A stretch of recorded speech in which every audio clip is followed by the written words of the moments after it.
I think he has been damaging for the Republican brand, absolutely.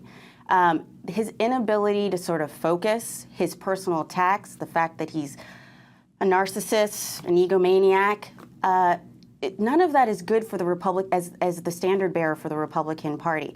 And I stand by that. However, he has now won the nomination.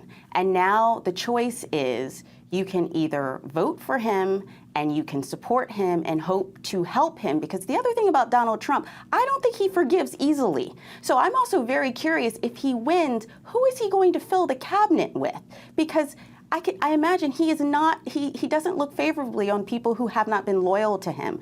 So as a Republican who wants the Republic to still move forward smoothly, Republicans are going to have to help him because he is our nominee, and in 1 month, Americans are going to go to the poll and either choose him or choose Hillary Clinton. So that's the choice that we have. Kevin, Jackson, is there something you want to add to that?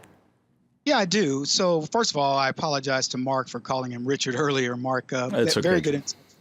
good. Very good insights from everybody. I want to talk about the Republican brand for a second. The Republican brand stinks. And this is a party that has been co-opted by the Democrats in the sense that they can't even sell the concept that they freed black people. The majority of blacks vote for the party that used to lynch our people. And that's because the brand and the people that carry that brand, the standard bearers, are awful. So the Republican brand needed to be upended, and that's exactly what Trump and the grassroots was able to do, was to upend that. Now, that same revolution was occurring on the left, but the problem was the Democrats didn't allow it to happen because they were sneaky, as the DNC WikiLeaks tapes or emails proved. So that's the thing about the brand. The second thing is Dana's right about the retention rate. The retention rate of Congress is nebulous. It's negligible. It doesn't mean anything in the standard way that elections have been in the past. The problem is the grassroots that turned over Congress in 2010 and did it twice, actually, are the people who are really important. It's not the Republican Party who are important. Trump got more people to vote for him than any other candidate in history in the primaries. And we had double the number of people who voted. So by himself, he was able to beat any other candidate in history. That should tell you all you need to know. So Josh, you look at the number. Josh, let me just. And then sorry, finish, Kevin. Well, I was just going to say, look at the number of people that didn't vote for Trump in the primaries, but he had enough to win. And now those that voted for all the other 16 candidates, a good percentage of them now support Trump. There's a good percentage of Democrats that support Trump. Trump is not going to have any problem bringing people to the polls. And the people who are going to pay for this are the congressmen who don't support Donald Trump. Josh, would you agree with what Kevin just said?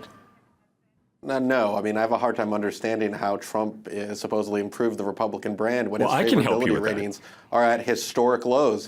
Hillary Clinton has the second lowest favorability rating of any candidate in the post-World War II era. Donald Trump's are about 10 points worse in the net favorability category. So Republicans would probably be defeating Hillary Clinton with almost any of their other 16 candidates, but they chose to nominate the one candidate that could actually lose this election, and this is an election where the fundamentals actually favored the Republican Party. It's a lot of voters want change. They certainly want a fresh face, and they're dissatisfied with a lot of the policies of the current administration. They certainly view Hillary Clinton in a very unfavorable light. So actually one of the interesting notes from all these WikiLeaks notes that have been coming out there is that even the Clinton campaign was discussing that they could actually lose the election to Ted Cruz and all the other Republican candidates, and the only way that they could actually win it, according to one staffer that was identified in these emails, was if the Republicans actually had the gall to nominate Donald Trump. So the notion that the Republican brand was the reason the Republican Party's image is so negatively viewed, both now and before, is that Republicans don't like their own. I mean, you basically have a wing of the Republican Party that views its own voters and its own leaders in a negative light. So while the Democratic brand isn't doing too well either, it's usually a negative when you look at Josh, the national what you're polls. missing here, is what Kevin had pointed out earlier. Let Josh finish.